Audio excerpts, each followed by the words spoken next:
She was going to die. 10-year-old Emma Winters dangled from a crumbling ledge, 30 feet above jagged limestone, the wind ripping her terrified screams into the open canyon. Blood streaked her forehead. Her tiny hands clutched the rock with what strength she had left. Her left sneaker was gone, and her voice, raw and cracking, called for someone, anyone, to help. But no one came. Except for a dog. A battered German shepherd, fur streaked with blood and dust, stood at the edge of the cliff, barking. Not once. Not twice. Over and over, until his throat went hoarse. He paced, he howled, then he ran. And that's how it started. The call to 911 came from a jogger near Falcons Ridge Trail, who heard barking that sounded like a child was being murdered. Within 10 minutes, Sheriff Mitchell Brooks stood beneath the cliff, squinting into the blistering sunlight, and gasped. A little girl, barely visible, hung onto life with one hand, the other wrapped around the waist of the dog now lying beside her, keeping her body from sliding further. That German shepherd had led him there. No leash, no collar. And from the look of it, he'd already been through hell. Jesus, Brooks muttered, yanking a coil of rope from his truck. Hold on, sweetheart, I'm coming up. Falcons Ridge wasn't just a tourist trail, it was local legend. The limestone cliffs ran a razor edge above the county's old mining country, and every year someone got careless. But this wasn't carelessness. Not with the blood on Emma's face, not with the panic in her eyes, and not with the way that dog, now collapsed beside her, refused to move a single inch away. Emma's tiny voice carried over the wind. He wouldn't let me fall. 10 minutes later, with the help of EMTs and a harness system, they pulled Emma and the dog to safety. She was dehydrated, bruised, scraped raw, but alive. The paramedics asked her questions, but she couldn't stop talking about the dog. He was already there, she said, waiting. Like he knew. Dr. Sarah Collins from Oakage Veterinary pulled into the scene just as the sheriff was loading the dog, unconscious but breathing, into the back of her truck. She was the only vet for 40 miles, and from the looks of things she was going to need every bit of her 20 years of experience. Bullet wound to the shoulder, thin, underfed. Multiple cuts and bruises, and old scars too, the kind that didn't heal on their own. Sheriff Brooks leaned over and said quietly, "Scan for a chip." She did. The name that popped up on her tablet made her freeze. Ace. Registered to Tyler Harrison, a boy who vanished 8 years ago. The news hit the sheriff like a freight train. Tyler Harrison had been just 8 years old when he disappeared while walking his brand new puppy. Hundreds had searched the woods for him. Helicopters, K9 units, volunteers. His dog, only a few months old, had been found a day later, alone. But Tyler? Gone without a trace. That puppy had grown up somewhere, alone, in pain. And yet, he had just saved another child. Emma Winters didn't know who Tyler Harrison was. Not yet. What she knew was this: she shouldn't be alive. And the dog she now called Ace had stayed by her side for hours. She told the doctors everything she could, how she'd slipped near the ridge, how she couldn't move, how he'd barked non-stop until someone came. Angela Winters, her mother, was a wreck.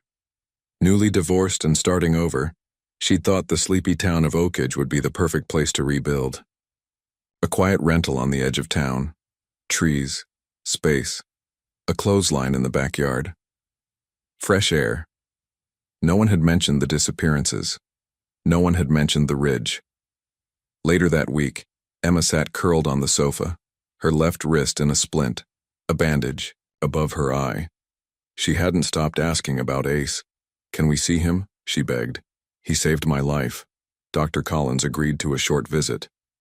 "He's still recovering, but I think seeing you will help him." They walked into the back room of the Oakage Animal Clinic, and there he was, lying on a padded mat, IV in his front leg, stitches in his shoulder, but alert.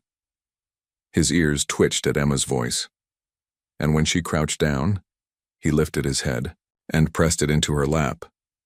Angela watched, her mouth trembling. He remembers her. Dr. Collins nodded. He remembers everything. If you believe animals like Ace are heroes, just like we do, don't forget to hit that subscribe button to join our community at Heroes for Animals. We tell true stories of courage, loyalty, and the incredible bond between humans and animals. Over the next few days, Ace refused to eat unless Emma was there, so the sheriff made a call. If the Harrison family doesn't want him, Brooks said, and Emma wants to care for him, I say we make it happen. Angela hesitated. A dog was a big responsibility, a wounded dog even more so, but she couldn't deny what she saw. Emma had changed. She wasn't just the quiet, watchful girl anymore. There was light in her again. He's going to need space. Patience, a lot of care. I know, Emma said. He may have behavioral issues. I don't care, Angela smiled. Then I guess we've got a dog. That night it rained. Emma lay in bed while Ace paced her room. He whined softly and kept staring at the window. She sat up, rubbed her eyes. What is it, boy? He growled low, moving to the curtain. She joined him. Outside, across the yard, at the edge of the tree line, she saw something. A shape, a figure. Standing, watching. Then lightning flashed, and it was gone. Emma turned to Ace. He hadn't stopped growling. She pulled her blanket tighter. We're okay now. You're here. But Ace didn't lie down until dawn. The next morning, Angela sipped her coffee while looking out the kitchen window. She watched Ace limp across the backyard. He stopped at a corner near the old maple tree and began to dig. Slowly, deliberately, like he was remembering something, or trying to find something. Emma, she called, come get your dog before he destroys the yard. But Ace wasn't playing. And Emma knew it. Whatever that dog had seen, whatever he remembered, it hadn't ended with her rescue. It had just begun. The first time Dr. Sarah Collins saw Ace dig, it wasn't during an exam or a checkup. It was a week after the rescue. She'd dropped by the Winters' home for a follow-up visit, half expecting the dog to be curled on the couch like most injured animals. Instead, she found him in the backyard, limping toward the same spot near the maple tree, nose to the dirt, pawing with quiet urgency. He's fixated on something, she murmured, hands in her coat pockets as Emma stood beside her. He does it every morning, Emma said. Right after breakfast, Dr. Collins knelt, watching Ace work. German Shepherds are thinkers, problem solvers. They don't repeat behavior like this unless it means something. Angela, listening from the porch, crossed her arms. You think he's looking for food or maybe a bone? Collins shook her head. No, he's remembering something. Emma's eyes didn't leave the dog.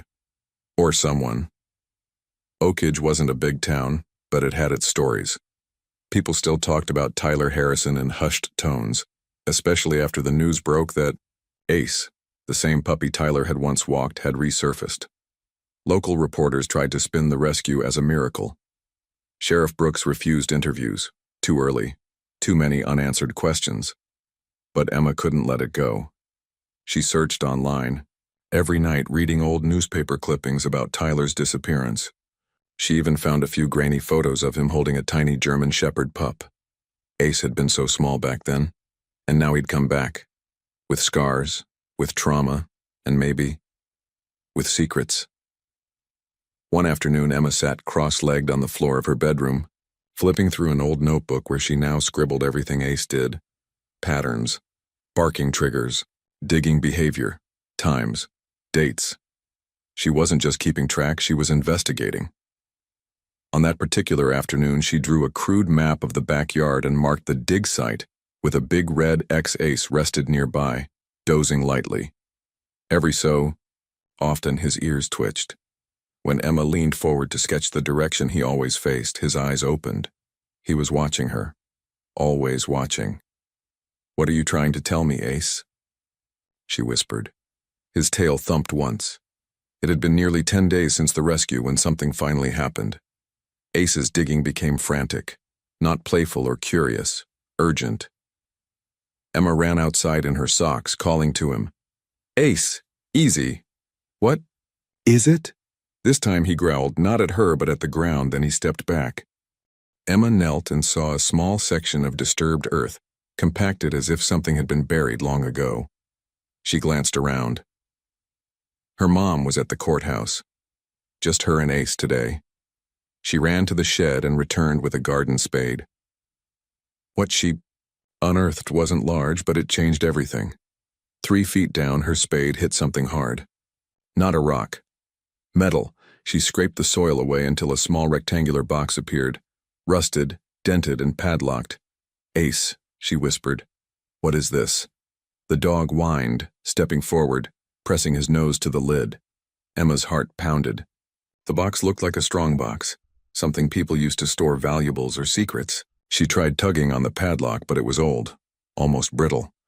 A few hits with a nearby stone, and it cracked. She lifted the lid and dropped it with a gasp.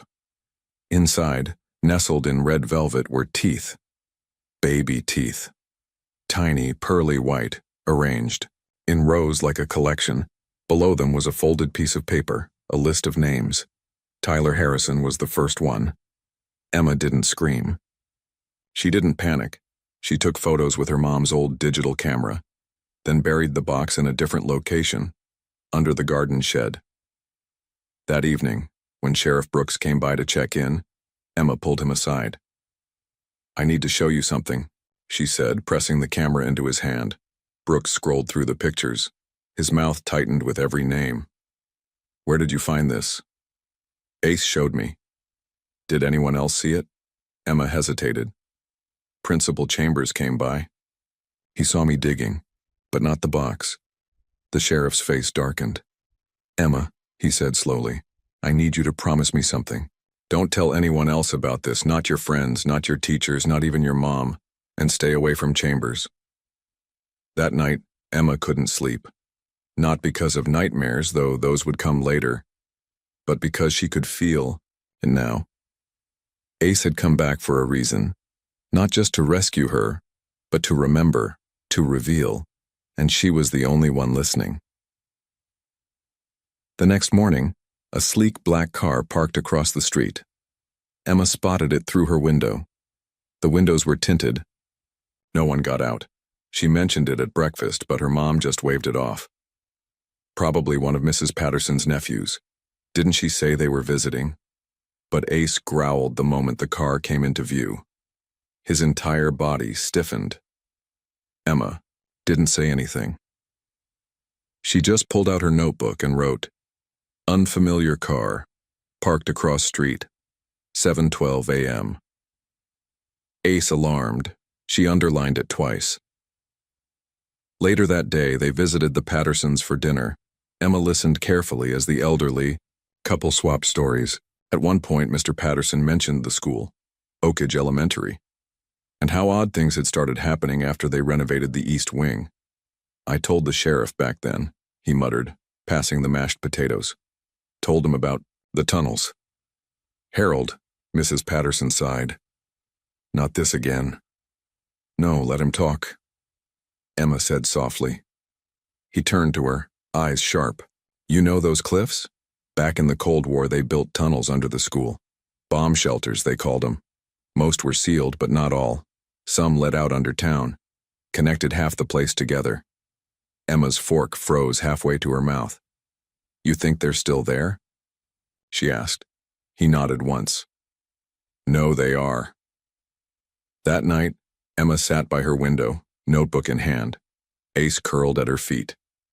She thought about the box, the list of names, the tunnels under the school, and the man her mother trusted, the one who kept, showing up with 2 perfect smiles and summer enrichment flyers, Principal Edward Chambers. The next morning, Ace was restless. More than usual, he paced, whined, scratched at the back door. What is it, boy? Emma asked. He led her toward the garden again, but then pulled sharply toward the street, toward the school. He stopped at the edge of the sidewalk, tail straight, body rigid. He barked once, then twice. Emma stared at Oak Ridge Elementary in the distance. Quiet, innocent. But now, she knew better. Something was there. Ace had known it, all along, and whatever he'd buried, whatever he'd waited years to find, wasn't the only secret left in this town. The next morning, Emma made her choice. Her mom would be gone all day, court depositions and client meetings, the usual. That left Emma alone until around 5 p.m., aside from Mrs. Patterson popping by at noon with leftover cornbread and curiosity. The old woman had good intentions, but Emma needed space. She needed answers. The box Ace had uncovered, now reburied under the garden shed, haunted her thoughts. 23 baby teeth, a list of names, all matching the missing posters she'd stared at on the sheriff's office bulletin board for years. Tyler Harrison, Lily Parnell, Jonas Kimball, and 20 others. She'd dreamed of them the night before. In her dream, Ace led them through a dark tunnel, lit only by the soft glow of his eyes. She followed, barefoot, stepping over cold tile and broken toys. She could hear whispers, breathing, crying, and someone calling her name. "Ace," she said now, pulling the garden spade from the tool shed. "Show me." The German shepherd, healed enough to move but still limping from his old wound, perked up and trotted to the corner of the yard, same spot, every morning, same urgency. Emma began digging, faster this time, her hands already blistered from the last effort. But this time, she didn't stop at the box. She dug past it, because what Ace was trying to show her, what his body, language screamed, wasn't just the box. It was what lay beneath. At about 3.5 feet down, her spade struck something again. Not metal, wood. The earth around it was compacted, but she cleared enough to expose the edge. A square frame, old lumber, faded, a latch, a crawl space entrance. Holy crap, Emma breathed, heart racing. She brushed the dirt away and pulled. It didn't budge. Ace began to bark sharply, his body stiff. "Easy, boy," she whispered, wiping sweat from her forehead. "I need help with this." She grabbed the pry bar from the shed, leveraged the edge. The door gave way with a groan, releasing a rush of cool, stale air. Darkness below. She should have called the sheriff. She should have waited. But something deeper than fear pushed her. Not recklessness, not defiance. Instinct. She clicked on her flashlight, the one from her nightstand, and lowered herself through the narrow hole 1 foot at a time. Ace whined above, pacing. She turned and shushed him. "I'll be okay," she whispered. "Stay here, guard me." But Ace didn't listen. With a grunt, he followed her down, squeezing through the opening and landing beside her with a soft thump. Together, they entered the tunnel. The air smelled of mildew, rust, and something faintly chemical. The floor was damp and uneven, the walls lined with concrete and old piping. Emma moved slowly, her light cutting through the pitch black ahead of them. "This has to be part of the old bomb shelter," she muttered. From Mr. Patterson's stories. Ace walked ahead, ears perked, alert. Every few feet, Emma marked the wall with a piece of chalk she'd pocketed from her desk. Just in case she had to run. The tunnel forked. Ace sniffed the air and led left. Emma followed. The walls here bore marks, scratches, faint, frantic, child-sized. She stopped and touched one. 5 parallel lines etched into concrete. Shiver ran through her body. 10 minutes in, they reached a metal door. Big. Industrial. A keypad next to it, dark and quiet. Emma leaned in, listening. Faint breathing. A shuffling sound. "Children?" She knocked once. "Ace?" came a small, trembling voice. Emma's heart stopped. "Who's there?" she whispered. A pause. Then, "Are you the girl with the dog?" "Yes," she whispered louder. "My name is Emma. I found Ace. He led me here." Another voice, boyish and small. "Is he really Ace? Tyler's dog?" Emma glanced down. Ace had sat at the door, tail wagging softly, ears focused on the sound beyond. "I think so," she said. I think he never stopped looking. Suddenly, movement behind them. Footsteps. Fast, confident. Emma spun with the flashlight and froze. Principal Edward Chambers stood 10 feet away, no school tie, no clipboard. Just jeans and a plain button-down, sleeves rolled up, and a pistol in his hand. Well, well, he said softly. Curious little Emma. You never did like rules, did you? Ace, get behind me, she whispered. The dog didn't move. His ears flattened and a low growl rose from his throat. Chambers didn't flinch. Smart dog. Brave. But ultimately, predictable. He pointed the gun.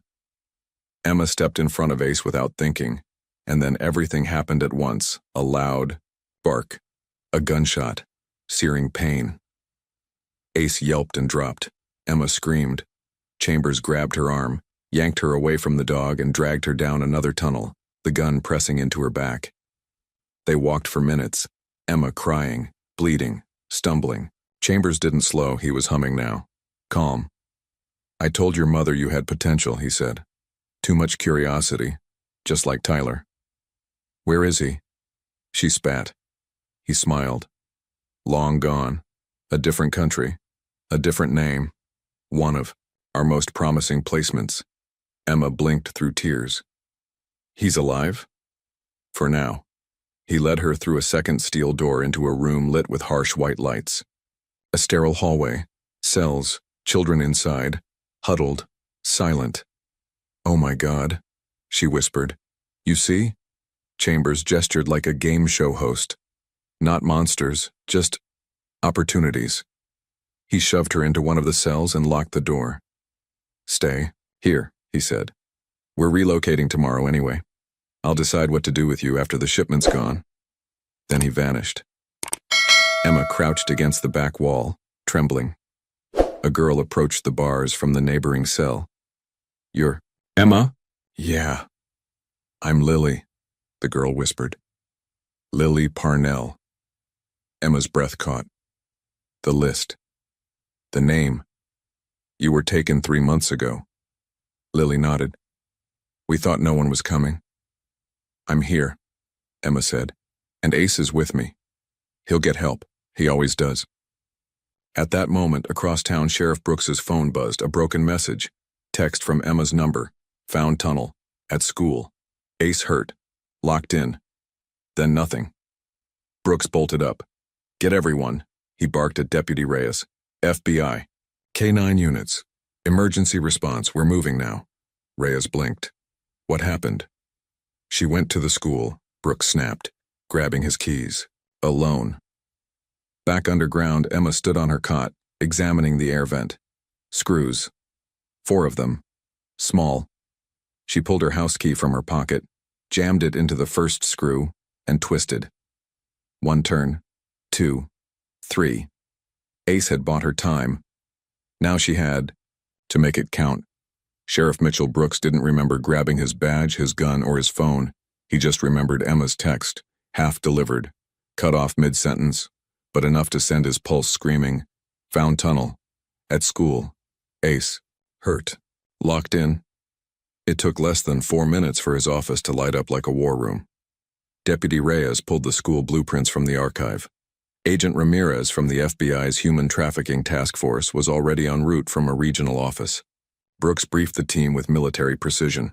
She's in the old tunnels beneath Oak Ridge Elementary, he said, voice steady but tight. And she's not alone. At 6:42 p.m., a convoy of unmarked vehicles rolled into Oak Ridge under cover of dusk. No lights, no sirens, just urgency. The community center, formerly the school, sat dark on the hill, silent and ominous. But behind it, tucked behind overgrown hedges and maintenance buildings, was a rusted door. The same one Emma had described. They found it unlocked and blood on the ground. Ace, Brooks whispered, kneeling beside the trail. It wasn't just dried blood. It was fresh. Agent Ramirez crouched beside him. He's still alive. Or was. Very recently, the team split. Ramirez and half the unit went toward the main structure. Brooks led the other half into the tunnel. Flashlights dimmed, weapons ready. The tunnel yawned open before them. Damp, narrow, low-ceilinged. Brooks felt like he was walking into his own childhood. He'd crawled these tunnels on dares. Back, when they were just Cold War relics. Back before people like Edward Chambers turned them into something darker. He turned to Reyes. "She's in here. I know it." 15 minutes later, they hit a locked steel door. Thick, reinforced, a keypad beside it. "Standard electronic lock," Ramirez said. "We breach it. We alert everyone on the other side." Then came a sound from within. A voice, small, clear. "Sheriff Brooks?" His blood ran cold. "Emma? I'm here," she called. "He's coming back. He's moving us tonight." Brooks didn't hesitate. "Breach it! Now!" 3 hard hits with a battering ram. The metal screamed in protest. Hinges buckled. The door flew open. The room inside was cold, sterile, and horrific. Rows of metal-barred cells. Cots. Buckets. No windows. Fluorescent lights buzzing like hornets. In the nearest cell stood Emma, her face pale and tear-streaked, but alive. He ran to her. "Are you okay?" She nodded fiercely. "He shot Ace. I don't know if he's alive. He took 2 boys earlier, Marcus and Ethan. There are more kids." Ramirez was already radioing backup. 2 children in transit. Suspect Chambers still on site. Secure the perimeter." They moved fast. A second team freed Lily and the remaining children. Then a door slammed. Footsteps. Gunshot. Chambers. Brooks shouted, drawing his weapon. Edward Chambers ran like he'd trained for this moment. He didn't head for the main exit. He vanished into a side corridor, one not marked on the blueprints. Brooks and Reyes followed. Boots pounding. Light. Bouncing off cold concrete. They emerged into a side room, a dusty, unused archive. There, silhouetted in the emergency exit glow, was Chambers, still dressed like a principal, still holding a gun. He raised it. Brooks fired first. The bullet tore through Chambers' shoulder. He screamed and dropped the weapon. Reyes cuffed him before he hit the floor. Outside, the sirens finally came. EMTs, Media Animal Control FBI vans. Emma sat wrapped in a foil emergency blanket beside the ambulance, her knees tucked to her chest, watching everything. Then she saw them carrying something from the trees, a stretcher, a dog. Dr. Sarah Collins met them halfway. She hadn't even taken off her coat when the sheriff's call came in. Now she stood beside the gurney, eyes scanning. The blood-matted fur, the labored rise and fall of Ace's chest. Still breathing, barely. She climbed into the ambulance beside him, stroking his ears gently. "Hang on, Ace, you've come too far." The paramedic glanced at her. "He's your dog?" She looked down at the unconscious shepherd. "He belongs to a girl, and a boy, and a town that didn't listen soon enough." Back inside the underground facility, FBI agents processed evidence. They found maps, routes, a logbook with names and buyer codes. The horror was larger than anyone had guessed. Not just Oakridge, not just one school, a network, international, systematic, profitable. One agent found a file marked Subject 1A. It included a photo, red hair, gap-toothed grin, Tyler Harrison, still listed as active. Last seen 14 months ago. Location, Moldova. At the hospital, Emma sat in a white room, a nurse checking her blood pressure. Her mother, Angela, held her hand, lips trembling, eyes wide. "I didn't believe you," she said. "I thought you were just being dramatic." Emma didn't answer. She just stared at the window, then whispered, "Is Ace alive?" Angela looked toward the hallway. "They're doing surgery. Dr. Collins said she'd update us as soon as she knows anything." Emma nodded. She didn't cry. She just waited. That night, Sheriff Brooks drove to his office alone. The storm had passed. Oakridge was quiet again. But it wasn't peace. Not yet. He pinned a map to his wall and began placing red thumbtacks, each one marking a name from the list Emma had uncovered.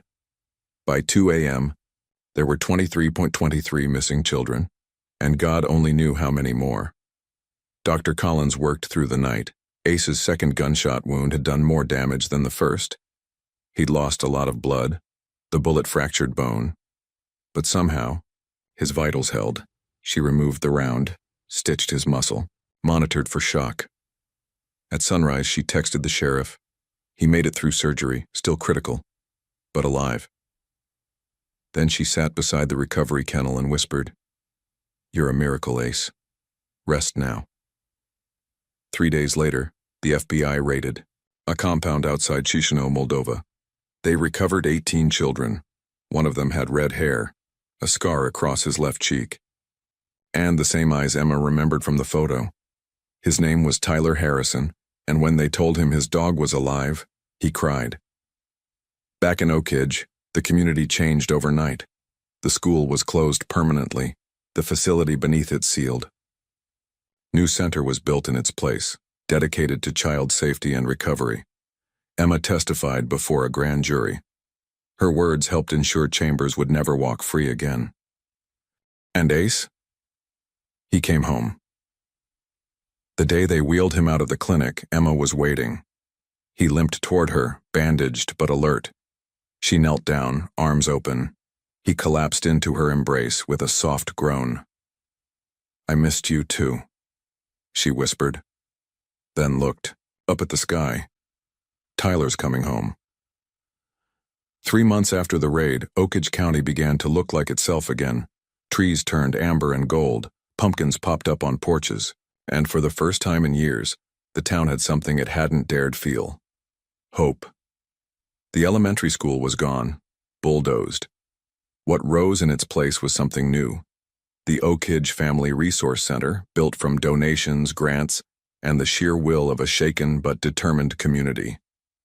Inside were therapy rooms, a child advocacy office, and space for after-school programs focused on healing rather than grades.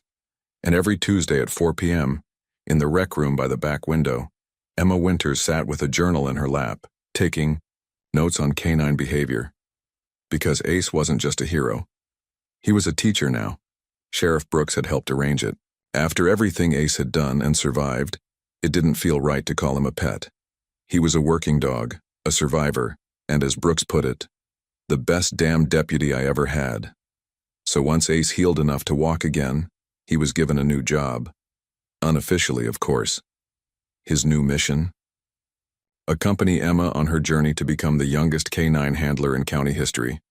Every week, Dr. Sarah Collins taught Emma how to read canine signals, manage stress triggers, and create simple obedience routines. She even helped Emma lead short presentations for other kids who had seen more than most adults ever would, and always Ace was there, sometimes quiet, sometimes limping, always watching. Tyler Harrison's return came in stages. First was the call, "He's alive." Then came the photos from Moldova, a lanky teen with red hair and hollow cheeks, standing stiffly in a military-style uniform next to Interpol agents. Then came the wait. It took almost 6 weeks to navigate international paperwork, medical clearances, trauma evaluations, and flights. Tyler spoke very little at first. He flinched at loud noises, slept with the lights on, refused to sit with his back to a door. But when the plane landed in Indianapolis, and he stepped off into his parents' arms, the moment hit like a thunderclap. His mother collapsed sobbing. His father, a proud and broken man, clung to him like he was 8 years old again. And Tyler just stared at them, then finally whispered, "I remember." They didn't bring him straight back to Oakridge. Not right away. The Harrisons spent a few weeks in a secure facility for recovered trafficking victims. Tyler met with counselors, doctors, and trauma specialists. He didn't speak much, but he listened. He asked one question every single day. "Is Ace okay?" And every time someone would tell him, "Yes, he's safe, he's healing, he's waiting." The reunion happened in early November. Tyler stood in the Harrison backyard, hands in the pockets of a fleece hoodie, staring at the maple tree where he used to climb as a child. His parents stayed inside. They wanted him to have the moment to himself. The gate creaked. Emma walked in first. Behind her, Ace limped along, tail wagging slowly, carefully. Tyler turned at the sound. For a moment he didn't move. Then he dropped to his knees, Ace's ears perked. And then he ran. Not fast, not gracefully, but with all the strength he had left. Tyler wrapped his arms around the dog and buried his face in his fur. Neither of them made a sound, because some bonds are too deep for words. From that day forward, Ace split his time between the Harrison home and Emma's. It was never really a custody battle, more of a shared understanding. Tyler was still processing, still healing. But when he spoke to Ace, something changed. His posture softened. His eyes lit up. He smiled sometimes. He started painting again. He made a wooden memory box with his dad, filled with drawings, dog tags, and photos from before and after. He let his mom put up one of his paintings at the new center, an image of a dog standing at the edge of a cliff, howling into the wind. He called it The Watcher. Thanksgiving came with more seats at the table. The Pattersons hosted, as they always had, and this year their old house was fuller than ever. Angela and Emma brought sweet potato casserole. The Harrisons brought pumpkin pie. Tyler brought Ace. He sat on the rug near the fire while the adults talked and the kids played board games in the next room. Halfway through dinner, Mr. Patterson raised his glass. "This town," he said, his voice cracking, "has been through hell and back. But I'll tell you something. I ain't never seen courage like I saw from that girl and that dog." He tipped his glass toward Emma and Ace. Everyone stood. No one said a word, because they didn't have to. The weeks that followed weren't perfect. There were nightmares, panic attacks, court dates. National news outlets tried to turn Oakage into a spectacle. Some reporters camped outside the Harrisons' house. Others offered book deals or movie rights. The sheriff made one statement and shut it down. These are survivors, not entertainment. The FBI continued to unravel the network Chambers had been a part of. Dozens of arrests followed. Over 40 children were rescued from similar operations in the months that came after. But no town in America forgot the name Oakage, nor the dog who never gave up. In early December, Tyler walked into the Oakage Family Resource Center alone. He found Emma in the side yard, working with Ace on an obstacle course the sheriff had built using donated tires and wooden ramps. Tyler stood silently for a minute before saying, "He still listens to you better than me." Emma smiled. "You trained him first." "He trained me." They stood in silence for a moment, watching Ace trot over the course with his familiar limp. Then Tyler said, "You saved me, you know." Emma looked at him. "No," she said. "He did." He shook his head. "He never stopped looking, but you were the one who listened." Emma didn't answer. She just reached out and took his hand. Christmas came quietly. Just lights, music, no big parties. Tyler got a leather sketchbook and new pencils. Emma got a framed certificate from Sheriff Brooks naming her honorary K-9 Junior Handler of the Year. Ace got a new vest with his name embroidered in gold letters. They spent Christmas Eve watching movies on the couch, Ace curled between them like a living blanket. And for the first time in 8 years, Oakage slept peacefully. Winter in Oakage was quieter than most places. The snow came soft and slow, blanketing everything in white. Streetlights flickered to life before 5, smoke curled up from chimneys. And if you stood still long enough, you could hear the hum of the town breathing, calmer, steadier than it had been in years. But some sounds never stopped, like the rhythm of paws across frost-covered grass, or the creak of a wooden gate as it opened to let in a girl and her dog. Emma Winters stood in the Harrison backyard, bundled in a flannel jacket, scarf tight around her neck. Beside her, Ace limped slightly, but his tail wagged with ease. The old German shepherd had been through more than most people could survive. 2 gunshot wounds, surgery, months of rehabilitation, and still he walked like he had somewhere to be. He always did, especially now because Tyler was home. The boy who had disappeared as a child and returned as a teenager was different now. Taller, quieter, more guarded. But the heart of him, That unspoken kindness, that spark, was still there. And every time he looked at Ace, you could see it shine. Tyler had begun working with Sheriff Brooks once a week, organizing old case files and helping digitize records for the FBI's new Missing Minors Task Force. It wasn't a big job, but it gave him purpose, control, a sense of justice. Emma sometimes joined him after school. The three of them, Tyler, Emma, and Ace, were rarely apart. They had lived through a story few people could understand, but they understood each other. The town had changed in ways both small and profound. New security cameras lined the rebuilt school. Teachers received training in spotting signs of abuse or trafficking. Sheriff Brooks gave monthly talks at community centers, educating families about child safety.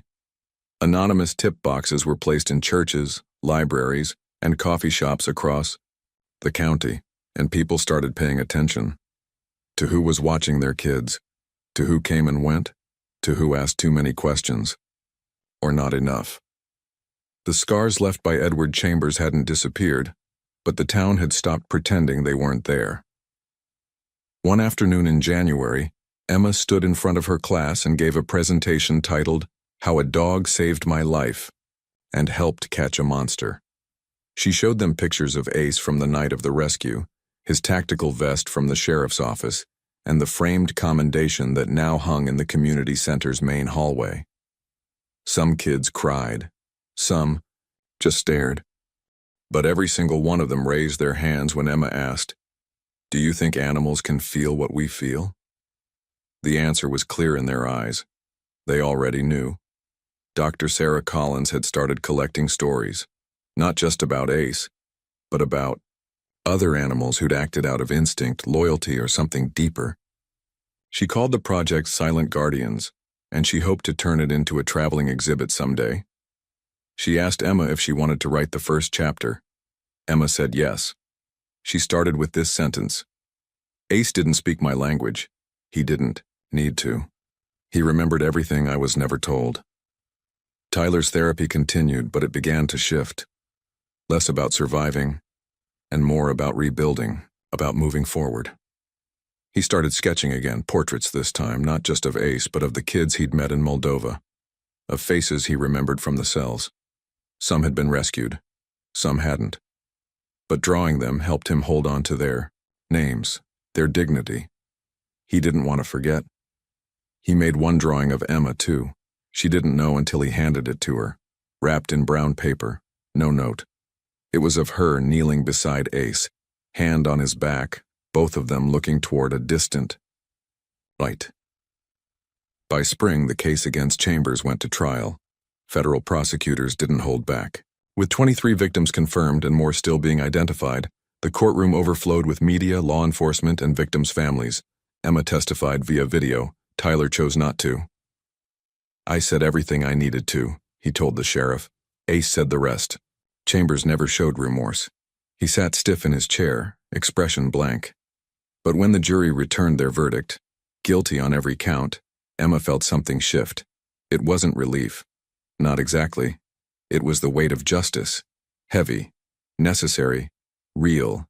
That night, the town gathered for a candlelight vigil at the park. Each flame represented a child. Some rescued, some lost, all remembered. When it was over, Emma and Tyler walked home together. Ace trotted behind them, slowing only to sniff the edge of the sidewalk where wildflowers had begun to bloom again. The wind was gentle. The stars were bright. Emma looked up and whispered, "Do you think he knew this would happen?" Tyler glanced. Over. "Who?"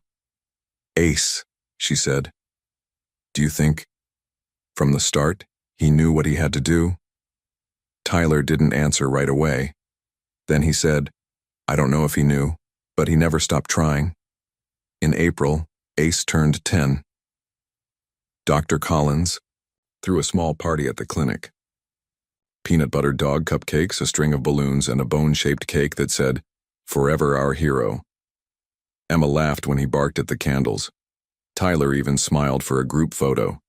The sheriff gave him a custom collar that read, K9 Ace, Service, Loyalty, Legacy.